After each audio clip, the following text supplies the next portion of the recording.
નમસ્કાર મિત્રો, જય હિન્દ। હું છું દિનેશ ચૌધરી। ફરી એકવાર આપ સર્વેનું સ્વાગત છે આપ સૌની સૈયાર યુટ્યુબ ચેનલ ડીઆર ગુજરાતીમાં। તો મિત્રો, આ વિડીયોની અંદર ખાસ વાત કરીશું જ્ઞાન સહાયક ભરતી 2025ને લઈ અને ખાસ એક અગત્યની અપડેટ આવી છે એના વિશે વાત કરીશું।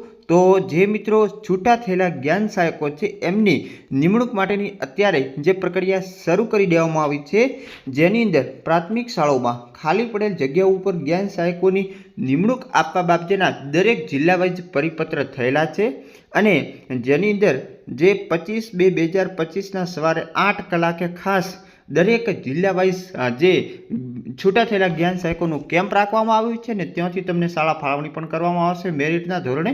તો એના વિશેની જે સૂચનાઓ છે એનો ખાસ આ વિડીયો છે, તો અંત સુધી વિડીયો જોતા રહેજો। અને તમારા જિલ્લાનો જો પરિપત્ર તમારી જોડે હોય તો તમે અમારે વોટ્સઅપનો જે નંબર છે એ વોટ્સઅપ નંબર ઉપર મોકલી આપવા વિનંતી, જેના કારણે અમે ગ્રુપમાં મૂકી શકીએ અને દરેક મિત્રો સુધી માહિતી પહોંચી શકે અને જેમને જરૂર છે એ 25 તારીખના કેમ્પની અંદર હાજર રહી શકે છે। તો ચાલો વિડીયો શરૂ કરીએ।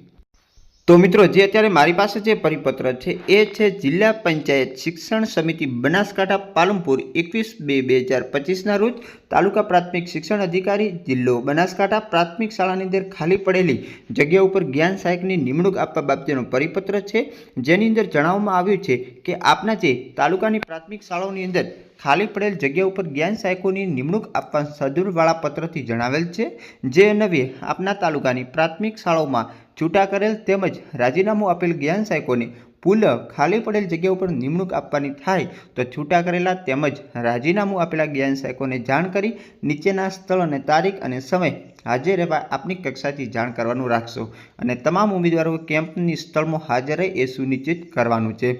બનાસકાંઠાનું જે કેમ્પ છે એ છે ચડોતર પ્રાથમિક શાળા, તાલુકો પાલનપુર, તારીખ 25/2/25, સમય સવારે 8 કલાકે। સૂચના શું છે? તો છૂટા કરેલા જ્ઞાન સહાયક તેમજ રાજીનામું આપેલા જ્ઞાન સહાયકોનું મેરિટ લિસ્ટ તાલુકાવાર તેમજ વિષયવાર તૈયાર કરી કેમ્પની અંદર સાથે લાવવાનું રહેશે, તેમજ 24/2/25ના રોજ 11 કલાક સુધીમાં એમની એક્સેલ સોફ્ટ કોપી કચેરી ખાતે મોકલી આપવાની છે।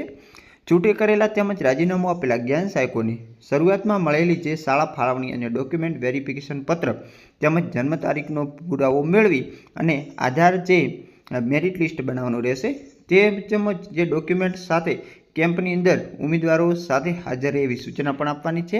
એના પછી ત્રીજા નંબરની સૂચના છે કે જે તાલુકા પ્રાથમિક શિક્ષણ અધિકારીએ તેમના તાલુકામાંથી છૂટા કરેલા જ્ઞાન સહાયકોને તાલુકાની મિશન સ્કૂલ ઓફ એક્સેલન્સમાં સમાવેશિત શાળાઓની અંદર ખાલી પડેલ જે તે વિષયની અંદર ખાલી જગ્યા પર મેરિટના આધારે નિમણૂક આપવામાં આવશે।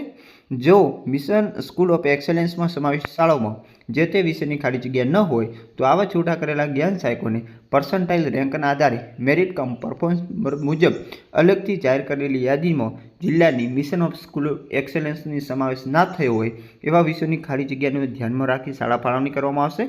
તમામ તાલુકા પ્રાથમિક શિક્ષણ અધિકારીઓ મિશન સ્કૂલ ઓફ એક્સેલન્સમાં સમાવેશ શાળાની ખાલી જગ્યા મિશન સ્કૂલ ઓફ એક્સેલન્સમાં સમાવિષ્ટ ન હોય એવી શાળાની ખાલી જગ્યાઓ અલગથી બાળકોની સંખ્યા વાઇઝ ઉતરતા ક્રમની અંદર બનાવવાની રહેશે।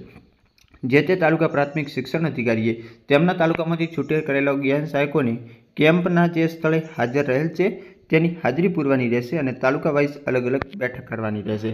આ જિલ્લા પ્રાથમિક શિક્ષણ અધિકારી જિલ્લા પંચાયત શિક્ષણ સમિતિ બનાસકાંઠા પાલનપુર દ્વારા આ પરિપત્ર કરવામાં આવ્યો છે। આ જ રીતે દરેક જિલ્લાઓની અંદર અત્યારે મિત્રો કેમ્પ ચાલી રહ્યો છે અને એ કેમ્પની અંદર ખાસ છૂટા થયેલા જ્ઞાન સહાયકો, રાજીનામું આપેલું જ્ઞાન સહાયકો એમને તમામને ફરીથી પુનઃ શાળા ફાળવણી કરવામાં આવશે। તો ફરી મળીશું નવી અપડેટ સાથે નવા વિડીયોમાં। ત્યાં સુધી જય હિન્દ, જય ભારત, થેન્ક્સ ફોર વોચિંગ।